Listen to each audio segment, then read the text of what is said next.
प्रारंभ करूं उससे पहले एक बात याद आ गई, मैं जरा सुना दूं बातों के काम की।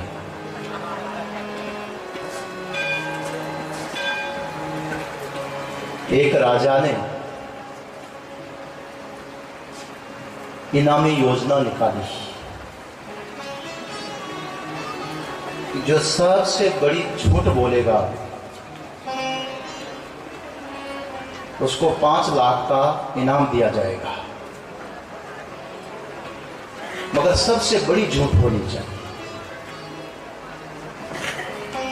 लोगों ने समझा कि झूठ बोलने में क्या लगता है,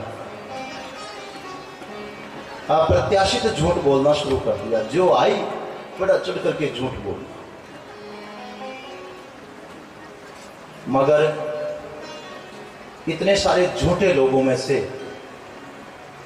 इनाम लूट करके कौन गया होगा बता दूं? एक आदमी ने झूठ बोला कि एक बार बड़के बालाजी पर किसी महात्मा की कथा हो रही थी।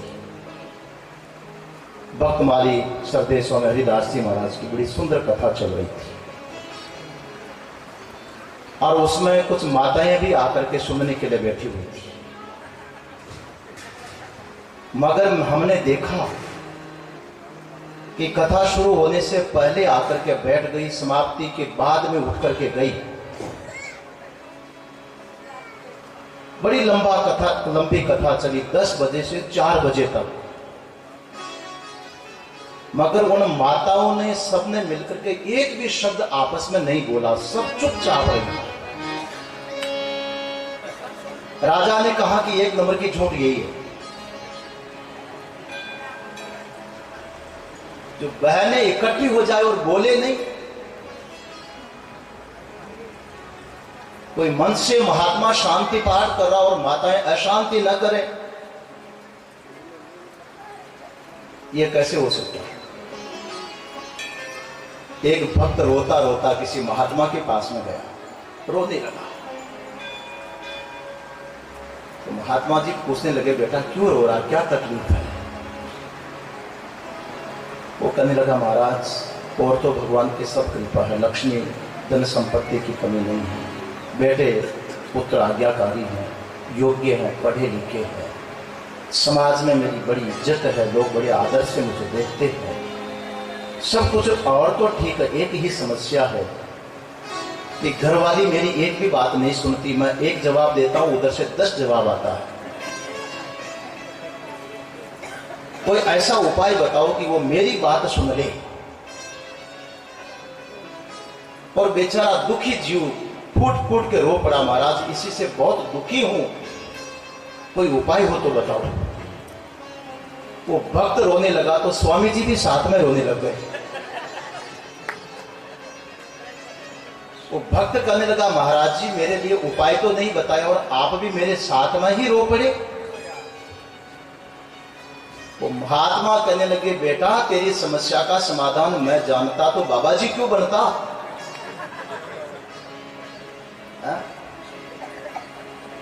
तो हम लोग तो बाबा जी बन गए घबरा करके पहले ही। तीसरी क्लास पढ़ते पढ़ते तो स्वामी जी बाबा जी बन गए, मैं स्कूल में जाने से पहले ही बाबा जी बन गया। इसलिए हमको तो अनुभव नहीं, पर कृपा करो कथा में तो शांति बना करो। जब शांति पाठ होता है तो सिर्फ वक्ता के लिए ही नहीं होता, वयम नमः शब्द का प्रयोग होता है। हम सभी अपने अपने आराध्य इष्ट देव को प्रणाम करते हैं। क्यों? श्रेयांसी बहुविघ्नानि, किसी कल्याण के पथ पर आप चलोगे, सत्संग में बैठोगे, बहुत विघ्न आते हैं।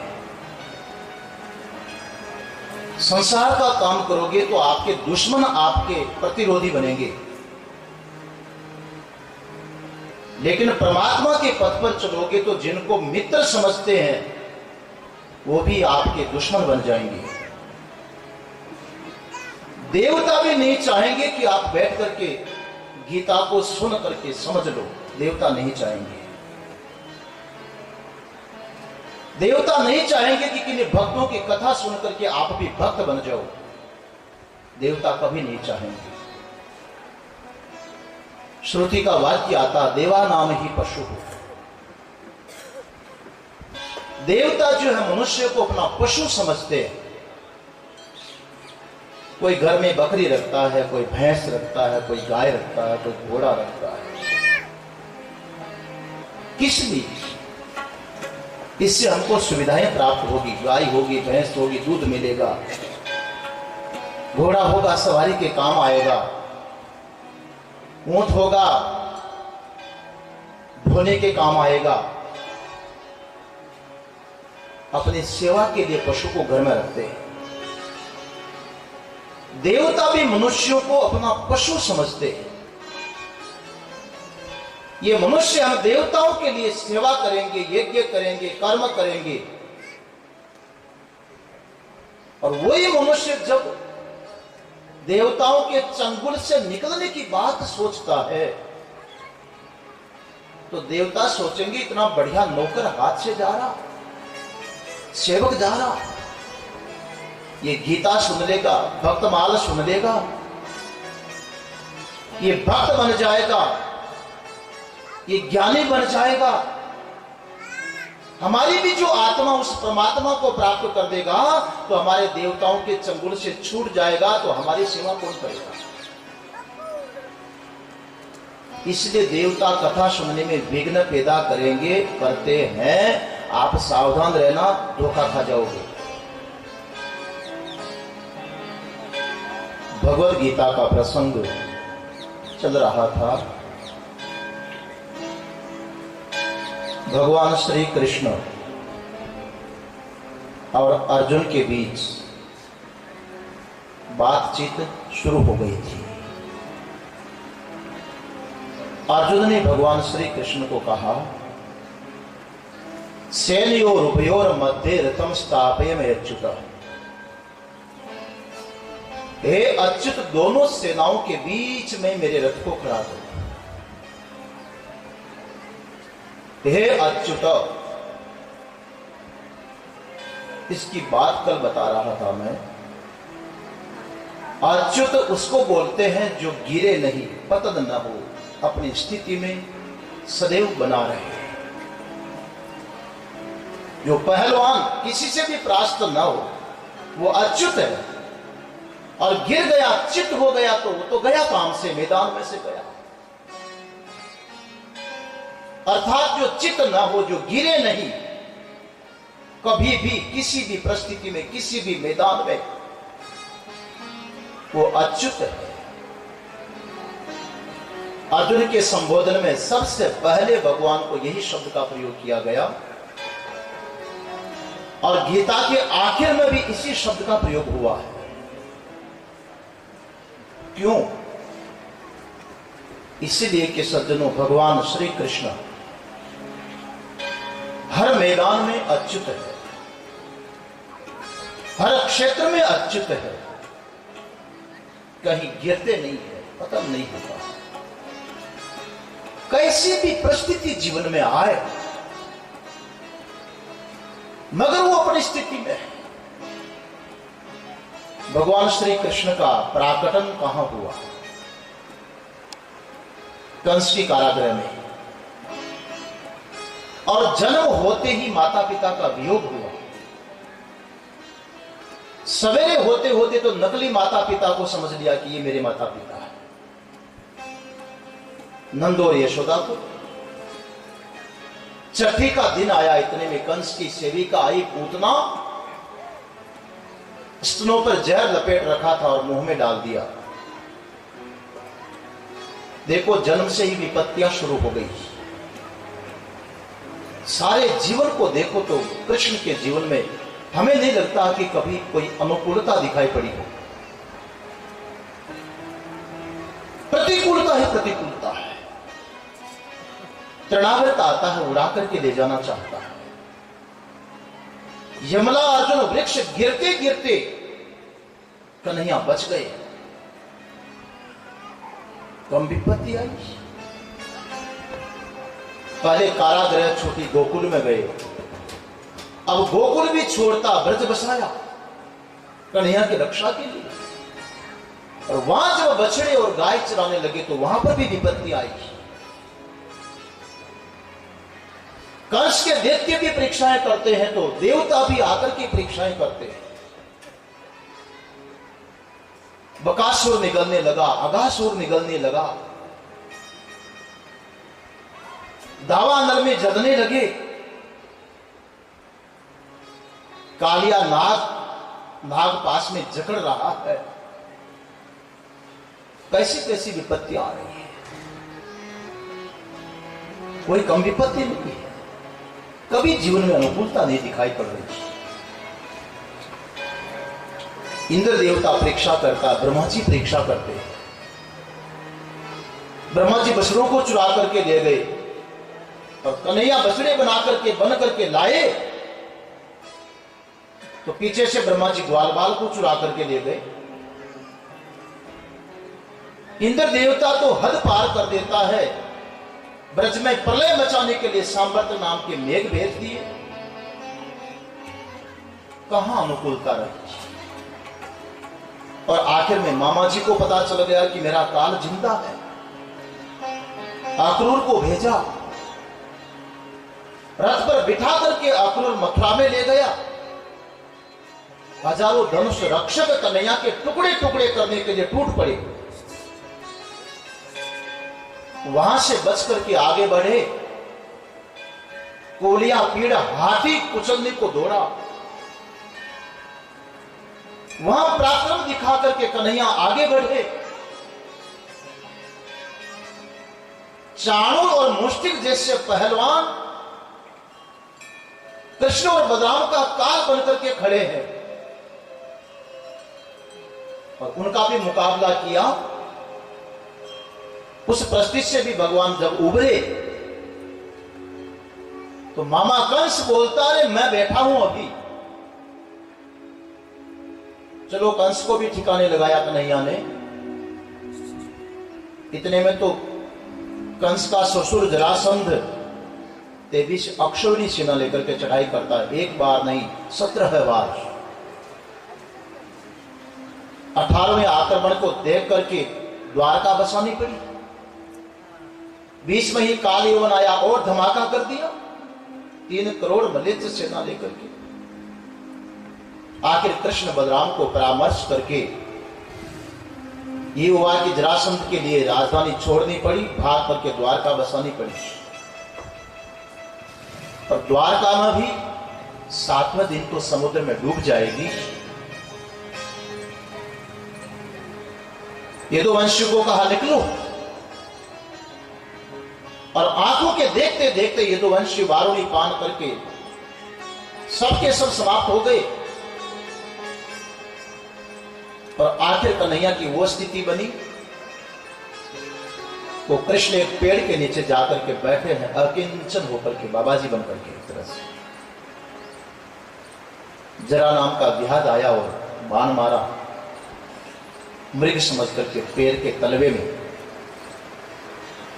और उससे श्री कृष्ण की लीला का संवरण हुआ। अब आप देखो सज्जनों, परिस्थितियों की दृष्टि से भगवान कृष्ण जैसा दुखी जीवन किसी का होगा?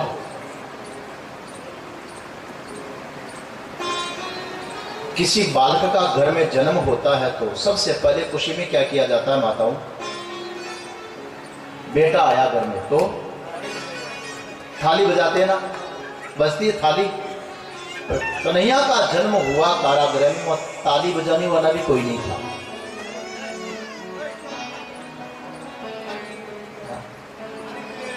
आखिर जब व्यक्ति के 100 वर्ष पूरे होते हैं तो अंतिम संस्कार में मुखाग्नि दी जाती है, मुंह में अग्नि। कन्हैया को मुखाग्नि देखने वाला कौन था बोलो? न आदि भला न अंत भला, और सारे जीवन परिस्थितियों से जूझते रहे। कितने दुखी होंगे, कल्पना करो। बोले नहीं महाराज, वो दुखी कहां, वो तो सदैव मुस्कुराते रहते हैं, आनंद कंद है, आनंद स्वरूप है।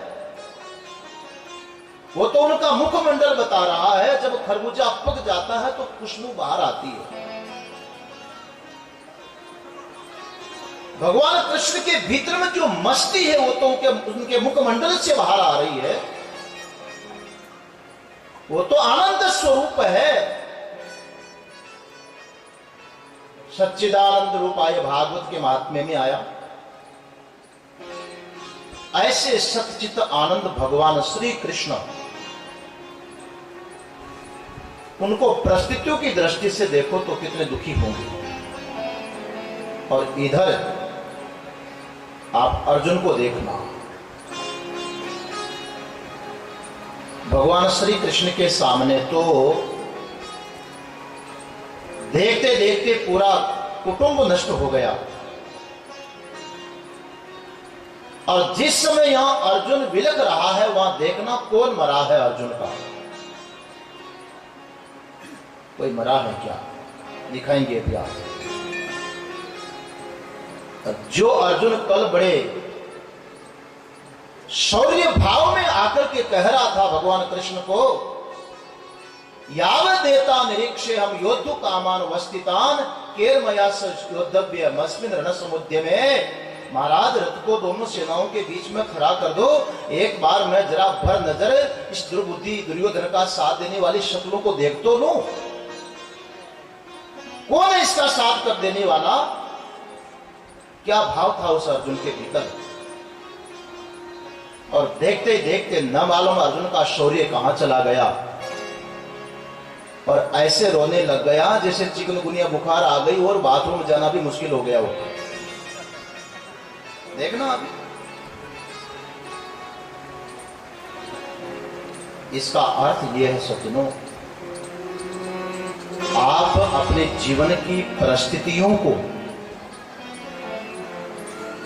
पलट सको ये कोई जरूरी नहीं है। परिस्थिति जो जीवन में आती है वो कर्म का फल है, और मनस्थिति जो आप बनाते हो ये आपके पुरुषार्थ का फल है। परिस्थिति तो पूर्वकृत कर्म का फल है, इसलिए नहीं बदली जा सकती। मगर उस विपरीत प्रतिकूल परिस्थिति में भी आप चाहो तो भगवान श्री कृष्ण की तरह मुस्कुराते रह सकते हैं, अपना मनस्थिति बदल सकते हैं। एक व्यक्ति ने कल एकादशी का उपवास किया, दिन भर नहीं खाया। किसी मित्र के घर जाना हो गया और मित्र प्लेट में माल सजा करके लाया, और वो मित्र दोस्त बहुत दिनों के बाद आए, आओ आज बैठ करके साथ ही नाश्ता करेंगे। देखा उसमें नमकीन भी है, गुलाब जामुन भी है, बालूशाही भी रखी हुई है, जो फलाहार में काम न आवे वैसे बढ़िया बढ़िया चीजें है। वो उपवासी मित्र हंस करके कहेगा, मित्र माल को देख करके इच्छा तो हो रही है, खा भी सकता हूं, लेकिन आज मैंने नियम किया कि एकादशी करूंगा, निराहार करूंगा, इसलिए आज तो मैं नहीं खा सकता। अब की बार आऊंगा ना दुगना खाऊंगा, आज नहीं खा सकता। बड़ा प्रसन्न होकर के गर्व के साथ कहेगा, आज मैंने व्रत का नियम लिया है, एकादशी करूंगा आज। उसके चेहरे को देखो, गुलाब की तरह खिल रहा है, भूखा है फिर भी खिला हुआ।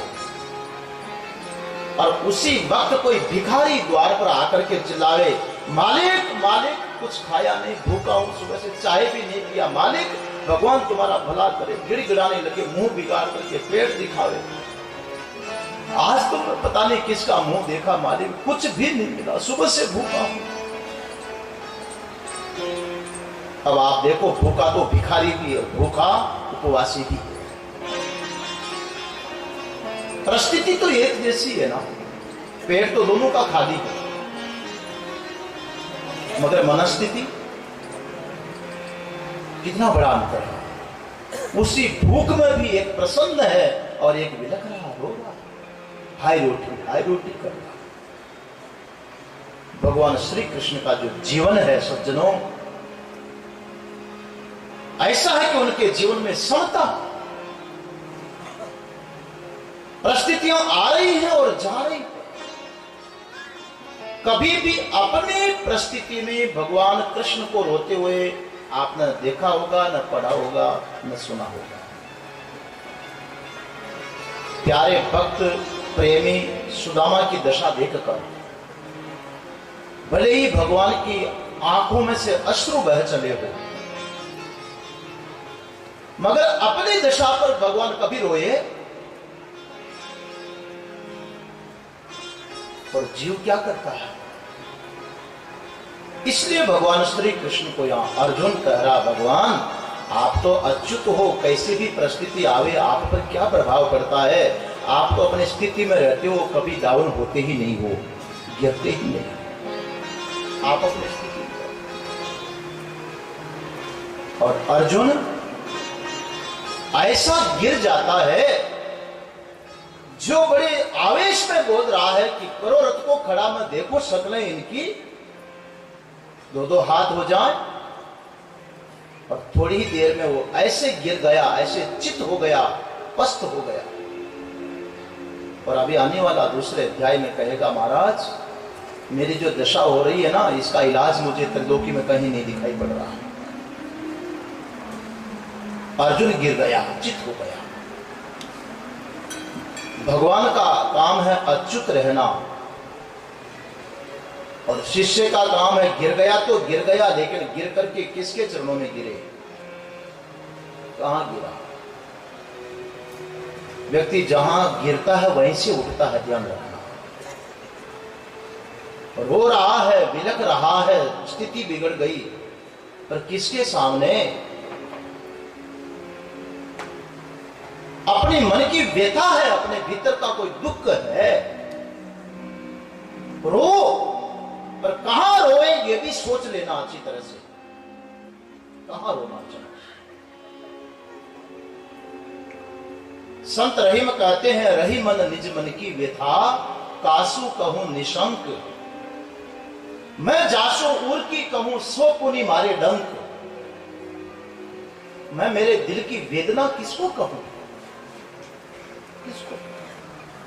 इस दुनिया में तो मैं जिस किसी को भी कहता हूं वो मेरी मखौल उड़ाते और व्यंग्य कसते हैं, डंक मारते हैं। ऐसी स्थिति में अंदर की भीतर की दिल की बात कहोगे किसको? किसको कहो? उसको कहो जिसके चरणों में गिर करके भी आप उठ जाओ,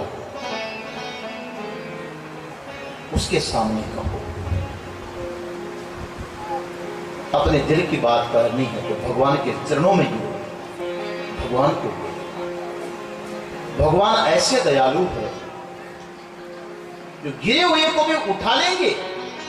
भगवान कृष्ण प्रारंभ में भी अच्युत है और अंत में भी अच्युत ही रहेंगे। अर्जुन प्रारंभ में च्युत हो गया, गिर गया, लेकिन आखिर में गीता सुन करके अर्जुन कहेगा, महाराज आपकी तो वो कृपा हुई, स्थितोस्मि गत संदेह करिष्ये वचनम तव, मैं स्थित हो गया हूं। स्थित होने का अर्थ ही है स्था गति निवृतौ, अब मेरे में कोई गति नहीं है, कोई पतन नहीं है, मैं अपनी जगह पर डट गया हूं, आत्म स्वरूप में आ गया। तो गीता वो ग्रंथ है सज्जनों जो गिरे हुए को भी उठा ले। आओ, गिर भी जाओ तो भगवान के चरणों में गिरो, और भगवान के चरणों के किस रूप में गिरे इसकी बात तो अभी आएगी आपके सामने। भगवान भी गिरे हुए को जब उठाएंगे ना तो भगवान बन करके नहीं उठाते। भगवान का काम उठाना नहीं है। उठाने का अर्थ वो मत समझना, दूसरा एक उठाना अर्थ होता है, समझते? तो मर जाए तभी उठाना होता है, तो उठाओ ना, उठाना भी होता है। ये कोई बूढ़ी माई थी, बेचारी जा रही थी तो गीला रोड था, पैर फिसल गया, नीचे गिर पड़ी। तो गिरी तो एक नौजवान पीछे से आ रहा था, भाग करके बूढ़ी माई की कलाई पकड़ के उसको खड़ा किया, गिरी हुई को उठा लिया। बूढ़ी माई बड़ी खुश हो गई और कहने लगा, बेटा मुझ गिरी हुई को तुमने उठाया, बड़ी कृपा की बेटा, तूने कहां से आ गया, तूने मुझ गिरी हुई को उठाया है। मैं भगवान से प्रार्थना करती हूँ तुझे भी भगवान उठावे। वो उठना नहीं, ये गिरना और ये उठना, जो हमारी मनस्थिति से गिरना और मनस्थिति से उठना है, भगवान का काम यथा कर्म यथा श्रुत तत्फल और शरीर देना है। उठाने वाले तो कोई और ही है, उसका विचार आएगा अभी। मूल प्रसंग पर आप चलो। अच्युत शब्द का अर्थ है कि परमात्मा भगवान आदि और अंत में अच्युत है। ऐसे अच्युत भगवान को अर्जुन ने कहा कि दोनों सेनाओं के बीच मेरे रथ को खड़ा करिए।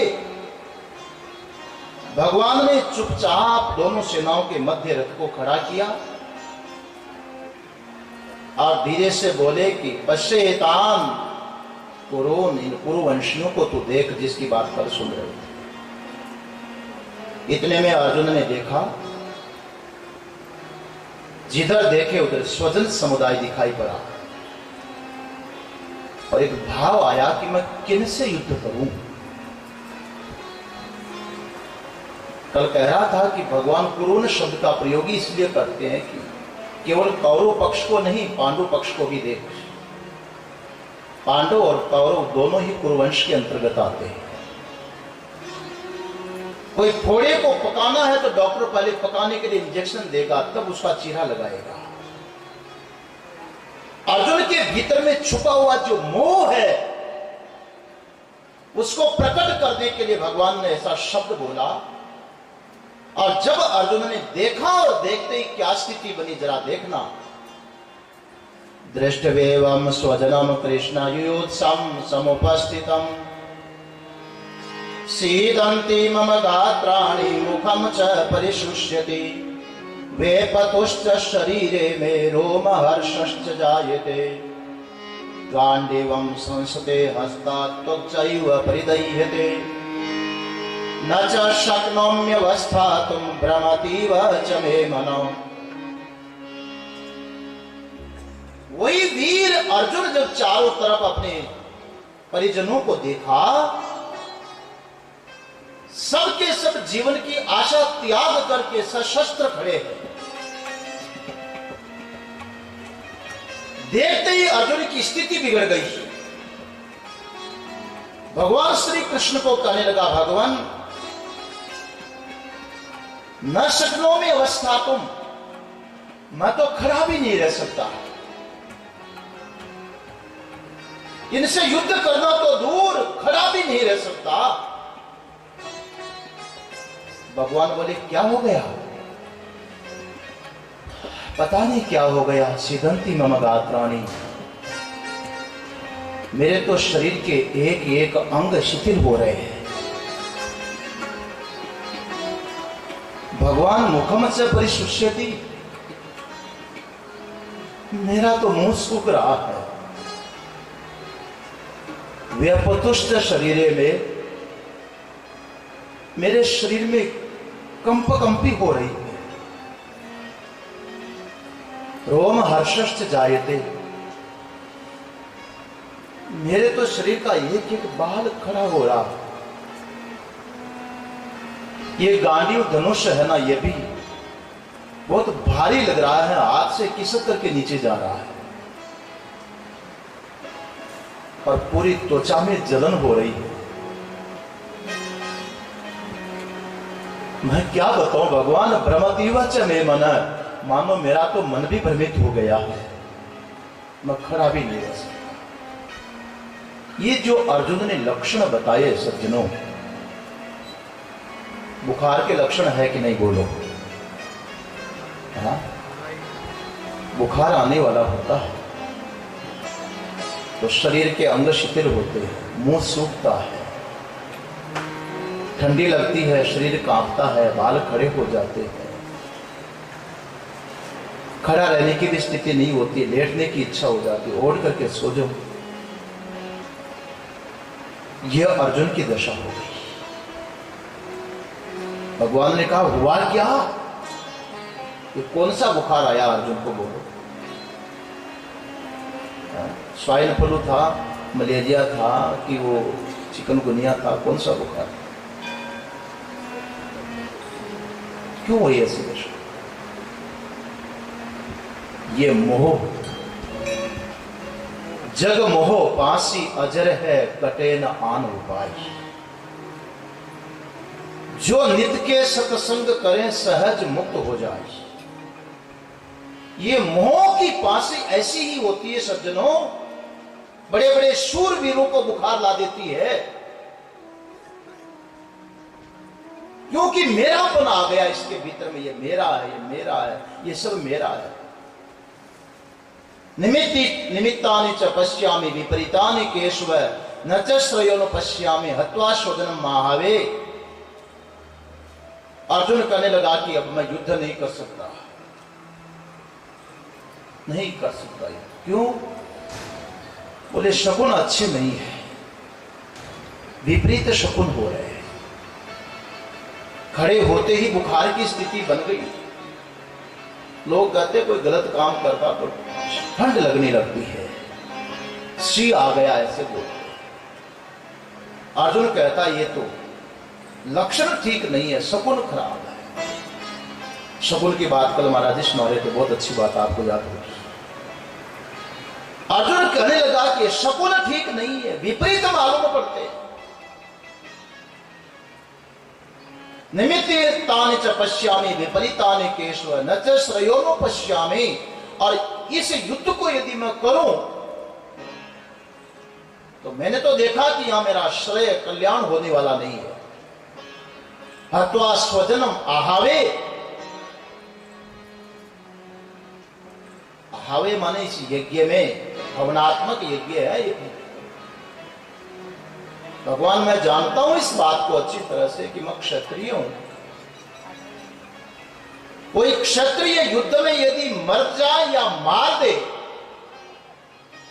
तो उसको वो पुण्य प्राप्त होता है जो यज्ञ करने वाले को स्वर्ग मिलता है। ऐसा कर्म है, ये तो युद्ध मेरा धर्म है। मगर फिर भी महाराज यज्ञ रूपी युद्ध को भी मैं नहीं कर सकता। क्यों? बात यह है कि इस युद्ध में जिनके साथ युद्ध किया जाएगा आखिर वो है कौन? मेरे स्वजन है, अपने परिजन है, परिवार के लोग हैं, सबका सब अपना कुटुंब है। और अपने कुटुंबियों को मार करके क्या मुझे स्वर्ग मिलेगा? चलो स्वर्ग मिल भी जाए, यह भी मान लिया जाए कि स्वजन है, अपना परिवार है और धर्म विरुद्ध आचरण कर रहा है तो उसको मार दिया जाए, कोई दोष नहीं है। न आदताई वदेर दोषो हंतुर भवती कष्ट न आता है। परंतु फिर भी आखिर मार भी दूंगा, युद्ध कर भी लूंगा तो स्वर्ग से आगे तो मैं नहीं जा सकता ना, और मुझे स्वर्ग नहीं चाहिए। कि युद्ध भले ही यज्ञ रूप है, जो यज्ञ स्वर्ग देता वही ये युद्ध का फल देगा, तो भी मैं युद्ध नहीं करूंगा, क्योंकि मुझे स्वर्ग सुख नहीं चाहिए। मैं तो श्रेय को ढूंढ रहा हूं, श्रेय को। सज्जनों, एक होता श्रेय, एक होता है प्रेय। अर्जुन के इस श्लोक को देख करके ऐसा लगता है कि अर्जुन उपनिषद पढ़ करके आया है और तभी तो इतनी विचार की बातें बोल सकता है। पठश्रुति माया श्रेयश्च प्रेयश्च मनुष्य में तो संपरित्य विविनक्ति धीर है। हर मनुष्य के सामने दो चीज आती है, एक श्रेय एक प्रेय। हर इंसान के सामने आएगी। भागवत में आप लोगों ने राजा उत्तानपाद की कथा सुनी है। उत्तानपाद की दो पत्नियां हैं, एक है सुनीति, दूसरी है सुरुचि। सुनीति से उत्तानपाद ने ध्रुव पैदा किया और सुरुचि से उत्तम पैदा किया। श्रेयश्च प्रेयश्च मनुष्य में दोनों व्यक्ति के सामने आ रहे हैं। एक है जो रुचि के अनुसार हो रहा है, दूसरा जो नीति के अनुसार होता है।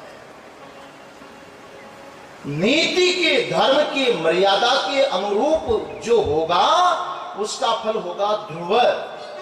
और आप रुचि से, मर्जी से, इच्छा से जो प्राप्त करोगे वो उत्तम तो मालूम पड़ेगा, लेकिन मारा जाएगा वन में, यक्षों से नष्ट होगा। है दोनों फल एक कोई मिल रहे हैं। उत्तानपाद ही पिता है, उत्तानपाद ध्रुव के भी पिता है तो उत्तम के भी पिता है। हर जीव के सामने श्रेय और प्रेय आ रहा है। यह अर्जुन को भी मालूम है कि स्वर्ग का जो सुख है वो प्रेय हो सकता है मगर श्रेय नहीं हो सकता। प्रेय जानते हैं, जो प्रिय लगे, मन से अच्छा लगे, स्वभाव से प्रेय। क्या है प्रेय? उपनिषदों में बहुत विस्तार किया है। इस लोक की जितनी सुविधाएं हैं, जितने भोग साधन है, वो प्रेय है। स्वर्ग का जो सुख है वो प्रेय है। स्वर्गीय लोक वो प्रेय है जहां न भूख है, न प्यास, न रोग है, न वार्धक्य, जहां आनंद ही आनंद है, वो स्वर्ग लोक प्रेय है। वो प्रेय जो स्वर्ग लोक है, मगर आखिर वहां से भी संसार में लौट करके आना पड़ता है। महाराज ऐसा प्रेय मुझे नहीं चाहिए। अर्जुन कहता मैं तो श्रेय को ढूंढ रहा हूं। श्रेय, जिस श्रेय की बात कल आप लोग मुझे बता रहे थे, मैं नहीं बता रहा था, आप बता रहे थे। आपको सुख चाहिए ना, कल बता रहे थे आप लोग सुख चाहिए। कितना सुख चाहिए? तो आपने क्या जवाब दिया था? 100% सुख चाहिए। कितने समय चाहिए? तो आपने कहा हमेशा ही चाहिए।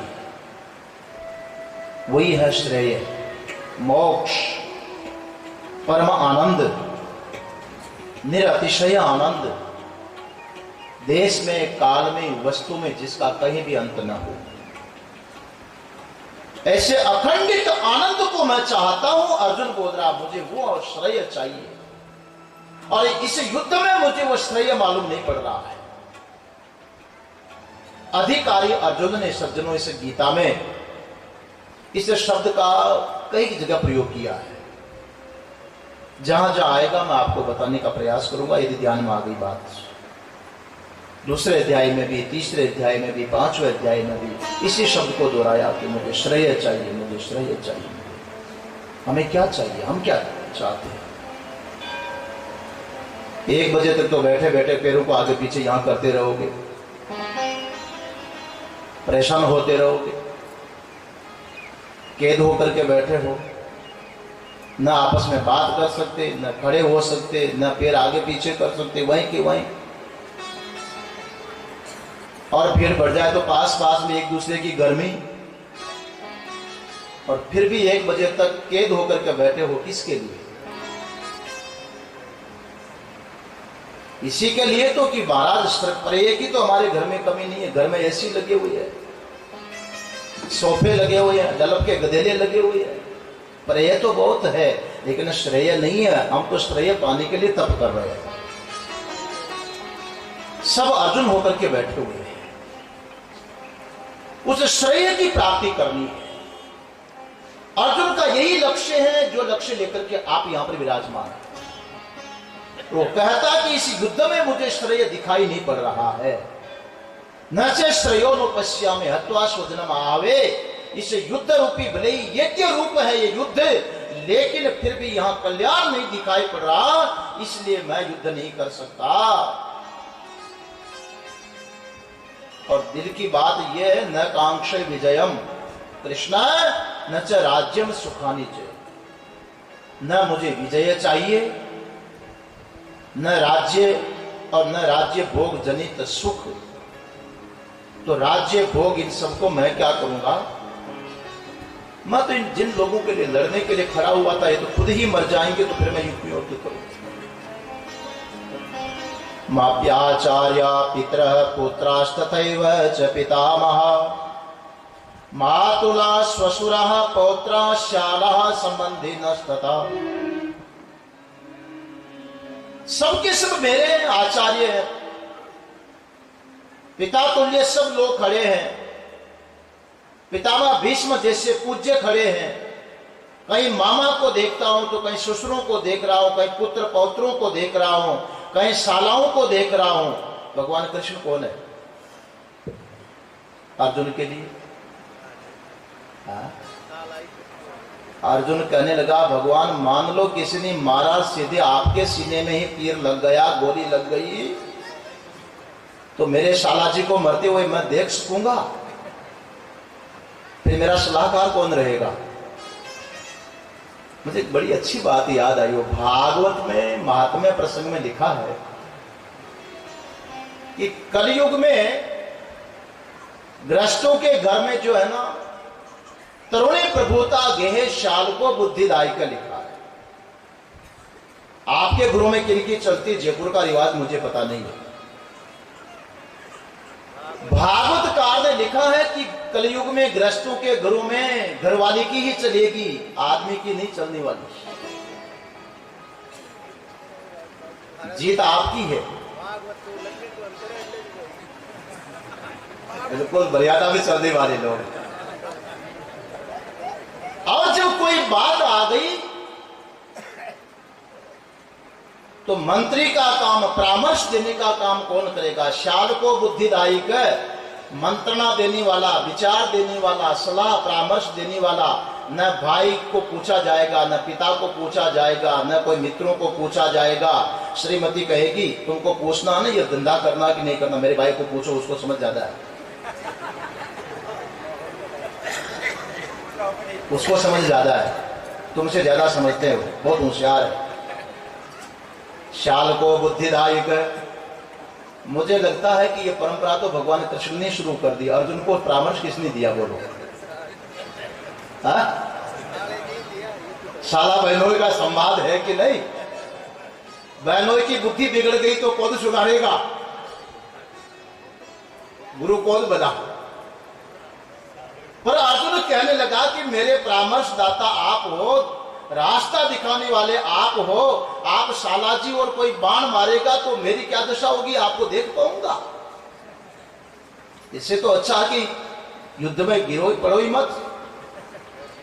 मैं युद्ध नहीं कर सकता महाराज। ससुरा पोत्रा शाला संबंधिनस्तथा एतान् न हन्तुमिच्छामि घनतोऽपि मधुसूदनम् अपि त्रैलोक्य राज्यस्य हेतु किन्नु मही कृते। हे भगवान मैं इन सबको नहीं मारना चाहता। भगवान बोले तू तो नहीं मारना चाहता, पर ये तुझे मारेंगे तो? अर्जुन कहने लगा मार देंगे तो मार देंगे, पर मैं नहीं मारूंगा। हे मधुसूदन, आपका नाम है मधुसूदन, आप किसको मारते हो? आपने मधु को मारा, केटभ को मारा, जो देखते हैं उनको आपने मारा, इसलिए आपका नाम मधुसूदन हुआ। पर मैं इन समुदाय को मारूंगा तो मेरा नाम क्या होगा? मातुला सुदन, ससुरा सुदन, शाला सुदन, पिता सुदन। अरे ये आया माँ बाप को मारने वाला, दादा को मारने वाला, शाला को मारने वाला, ससुर को मारने वाला। लोग यही तो कहेंगे मुझे, और क्या कहेंगे? ये आया, आप तो मधुसूदन हो और मैं परिवार को कैसे मारूं? इसलिए महाराज एतान् न हन्तुमिच्छामि, मैं इसको मारना नहीं चाहता हूं।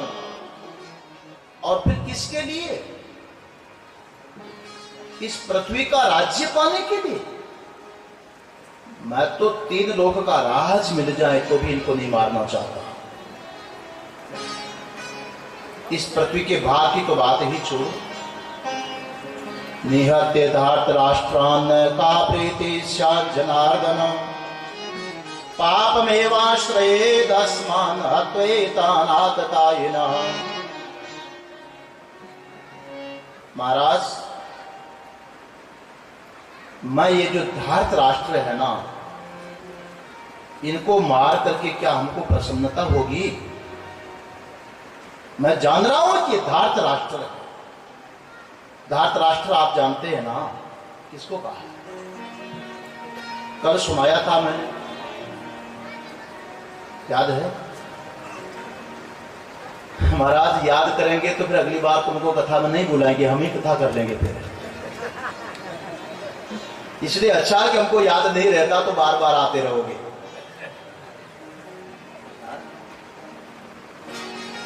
धार्त राष्ट्र का अर्थ है अन्यायकारी, अन्याय करने वाले लोग, दूसरे के वस्तु पर अधिकार जताने वाले लोग। धार्त राष्ट्र का अर्थ यहां पर आतताई, ध्यान दो। अर्जुन कहता है कि ये अन्यायकारी हैं, ये लोग आतताई हैं, मगर क्या करें, अपने कुटुंब में भी कोई ऐसा हो जाए तो हो जाए, पर मैं तो इनको नहीं मारना चाहता। स्वजनों को मारूंगा तो मुझे पाप ही तो लगेगा। पापमेवाश्रय दस्मान् हत्वा एतान् आततायिनः धार्तराष्ट्रान्। इन आतताई धार्त राष्ट्रों को मार करके तो हमें पाप ही लगेगा, पाप लगेगा। आतताई धार्त राष्ट्र, धृतराष्ट्र के पुत्र अन्यायकारी जो आतताई हो। आतताई का मतलब आजकल की भाषा में जिसको आतंकी बोलते हैं, उग्रवादी।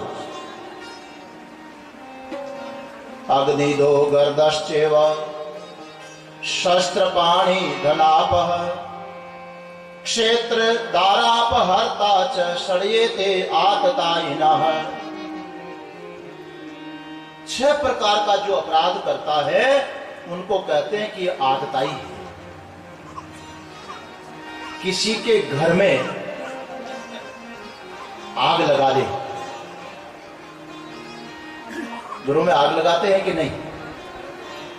हाँ? 2 तरह की आग होती है। एक तो माचिस की तिलिस लगा करके घर में आग लगा दे,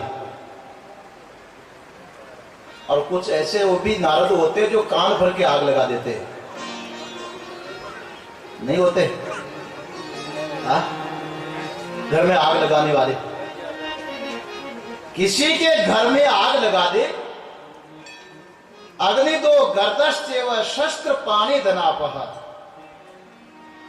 घर में आग लगाने वाला शस्त्र पाणि, गर्दश्च किसी को जहर खिला दे धोखे में, निरपराध प्राणी के ऊपर शस्त्र उठा करके मारने को दौड़े, दूसरे का धन छीन लेवे,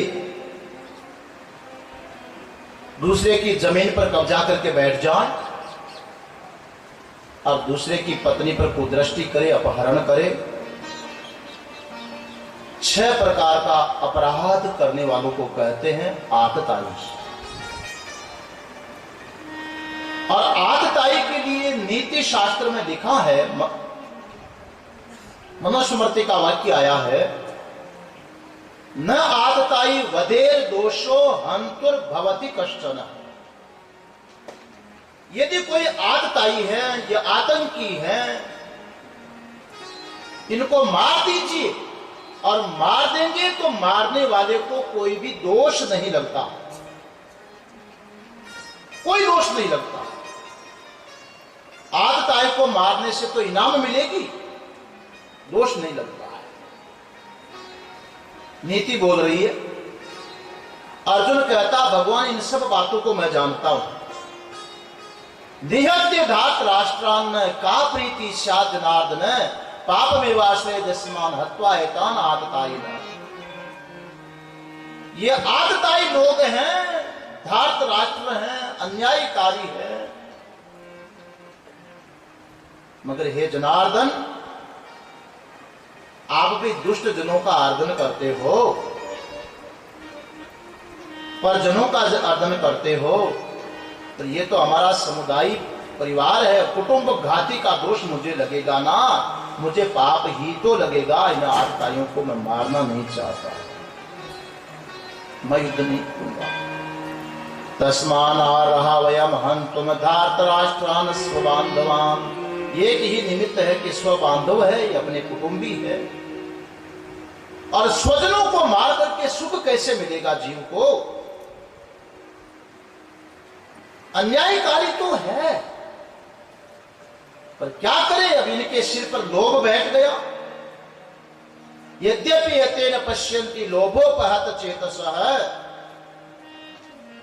भगवान कृष्ण कहने लगे, अर्जुन तुझे ये दिखाई पड़ रहा कि स्वजन मारे जाएंगे, दोष लगेगा, दोष लगेगा, क्या तुझे ही लगेगा? ये जो सब युद्ध करने के लिए खड़े हैं, मारने के लिए, क्या तुम उनके स्वजनों में नहीं हो?